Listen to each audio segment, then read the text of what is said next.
SKS microfinance chairman ఆకుల విక్రమ్ అక్రమాలను బయటపెడుతున్న అతని మాజీ భార్య మాలిని బయనతో మా బిజినెస్ ఎడిటర్ వసంత్ కుమార్ ప్రత్యేక ఇంటర్వ్యూ రెండో భాగాన్ని ఇప్పుడు చూద్దాం.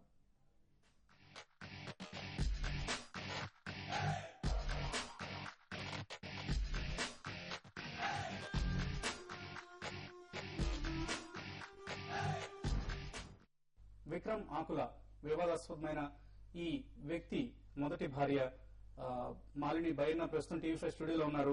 ఆవిడని అడిగి మరిన్ని విశేషాలు తెలుసుకునే ప్రయత్నం చేద్దాం. విక్రమ్ ఆకుల వ్యక్తిగత జీవితంలో ఉన్న నీళ్ల నీడలకు వెనుకున్న కారణాలను మనం తెలుసుకుంటున్నాం. So Malini, you have seen SKS right from the day one. So when it was Navariti 2 and changed to SKS Microfinance and SKS journey, you have seen the entire journey of SKS. So from a nowhere position, from a non-profit organization to it has grown to a listed entity now with a huge market capitalization. So what was the success of, what were the reasons of success? Yes. Well, I think that initially the company was in a lot of trouble because we had a very successful international development company. I had actually secured a $300,000 grant for a 5-year education and nutrition program. And you started with the wedding gifts from your marriage. Exactly. Okay. Yes, the expansion.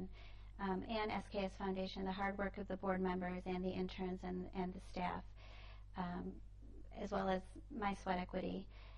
And what was happening in the summer of 2001, we had also received a grant from the consultative group to assist the poor from the World Bank to implement the Smart Card project. That really was the impetus for being able to proliferate the services. Now this too, it hasn't been given proper credit to the right person. It was SKS's former chartered accountant who had this brilliant idea, and a former McKinsey consultant who developed the software. What was happening due to Vikram's political aspirations is that he was shifting funds between programs unethically and illegally. And the board was very concerned about certain line item expenditures. You were also on the board of SKS? Yes, I was the executive director of SKS Foundation and a board member, as was Vikram. And so the board started asking a lot of questions about line item expenditures. I learned that he had dipped into the SKS education program, earmarked funds to meet the deficit of the SKS microfinance program because he had high-priced consultants again, activity centers with no real purpose because he wanted some massive campaign to be had within. But what were the directors doing? The other directors as well as yourself, because you're also the executive director of SKS at that time. What was happening here in India was there was a lot of nepotism.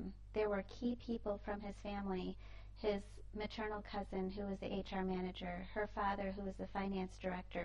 So they were allowing all of these things to happen without my knowledge and consent, without the SKS Foundation in Did you ever object to what he was doing? Yes, and this is where the first child abduction of my son occurred. I privately objected and I asked him to please change his behaviors. And I actually was not successful. And he said, no, I have to do this, and you don't understand Indian law and Indian, protocols. And what happened was he then wanted my son to be taken to the villages when he was 5 months old to parade around as a family man. That was putting him at great risk. Contest from Narayan doing China. Yes, and he was even willing to put my son's health and life at risk. Okay. At that point, I knew he was dangerous. So I went to his family at first. They were not helpful. I went to my parents at that point, and they were very heartbroken. My father said I wanted a legal separation, both in our business as well as in our personal life, because I had to protect myself and my son. We had a board meeting planned on October 7th, 2001. At that board meeting, I was going to ask for certain resolutions to be passed for SKS Foundation and SKS Education to be legally separated from microfinance and technology so that I would not be implicated in anything that he was doing in India. They have taken my son from my parents' home under the pretense of going to the airport to see his mother off and his cousin, and instead went to court and got ex parte orders against me At that point, I knew he was a dangerous man. I knew the family was dangerous. They all plotted and planned. Even the company plotted and planned. So I said I want a divorce. In so many allegations against Vikram, but we have seen SKS growing from a zero to the position that is now. And people like Narayan Murthy or even Sequoia Capital or Vinod Khosla, they are all reputed people. So they have invested in his company. So how did this happen? Couldn't they try to check his integrity and the credentials without checking that? Do they invest in such huge amounts? What's happened over the years is that he has an uncle, Ravi Reddy, who also provided some initial seed capital.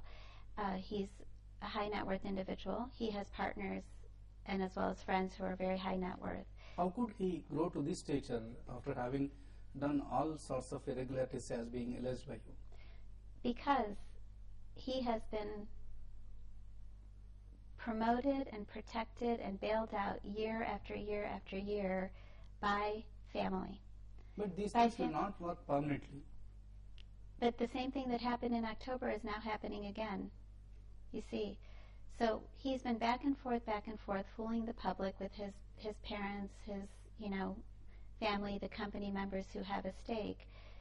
Ultimately... Because media also, if you see, we are seeing from the last 3 to 4 years that he was projected as a messiah or a merchant. And they're all reputed magazines like Business Today or even The Week, the Time magazine. This is an international magazine, and he was featured on the cover page of the Time also. So did he mislead the media also, or media will not normally get misled by sometimes, of course, sometimes even media gets misled. But in this case, the magazine after magazine have promoted him or published very big articles about him. So how did this happen? He has misled the media.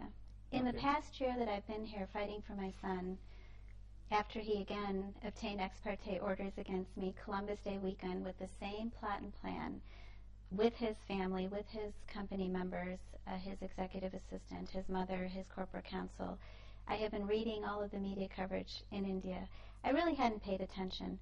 Frankly, when he was featured in Time magazine, I was told about it through my friend who called me and said she knew the history of everything he had done privately to me and in the U.S. He was hailed as the world's most influential. He was featured in the world's most influential people on the Time magazine cover page. Yes.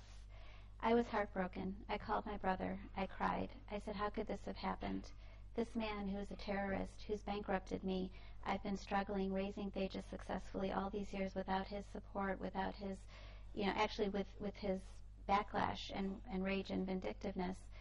Suresh Gurumani, the former CEO, yes. Because he was also sacked as soon as the IPO was over, the silent period was over, he was sacked. Yes. So what did happen really? Basically what Vikram has done, as long as I've known him, he exploits people, whether they're the poor or the rich, or whether they're staff members, even family members, even his own son. What he does is identifies those people that can help him meet his immediate goal, whatever that goal or ambition may be, financial, professional, political.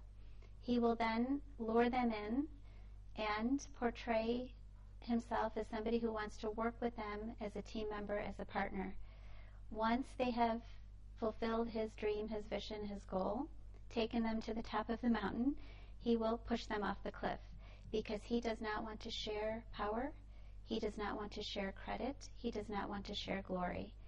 And if anybody challenges him or serves as a whistleblower for any wrongdoing within the company, he or his family or his investors, those that are aligned with his way of operating, will make it impossible for these people to maintain their reputations, their careers.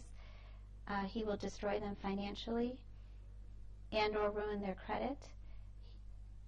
So what happens is that these people are either threatened into leaving quietly, or they are threatened into remaining quietly, because many people have families to support, children to support.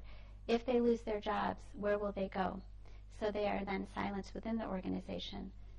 Or they are terminated. What happened with Suresh Gurumani is he had the means, the resources to fight back. So they were in a situation, I believe the reason that they settled out the matter was because he was prepared to disclose, perhaps, all of the irregularities, all of the wrongdoings within the organization, and it would be a great liability for them for all of these matters to go public. So in the end, even though there was a court battle, they decided for the company and for Vikram it would be in the best interest to settle the matter and put it behind them. Now with our situation, our legal battles, he knows I come from a family of modest means. Truly this is a modern-day Mahabharat. We have 5 bayanas, myself, my mom and dad, and my brother and sister-in-law. We have limited means and resources. On the other hand, you have the 100 akulas. I mean, in terms of the wealth, the resources, the might, the political influence, his maternal uncle is a sitting member of parliament. But did SKS reveal all these allegations or irregularities and his personal life in the red herring prospectus when they came out with the IPO? They misrepresented much of it. First of all, they did not disclose the criminal proceedings that were pending against him. But isn't it a crime? Did you represent to SEBI about this? I did. I actually filed a formal complaint, and then this was right before the IPO. There's a criminal trespass case pending against him and his parents for having forcefully entered my premises and into my home when I wasn't there. What was SEBI's action on this? What they did when I disclosed the various complaints was they asked him to disclose it somehow subsequent to the IPO. He had a small advertisement then in Mint Life magazine. Even that, he has in Men's Life magazine. Mint Life. Mint Life, okay. I believe it's Mint Live or Mint. Yeah, Yes. that's the financial daily. Yeah. Yes, there was an advertisement, but even that, he didn't fully disclose all of the proceedings.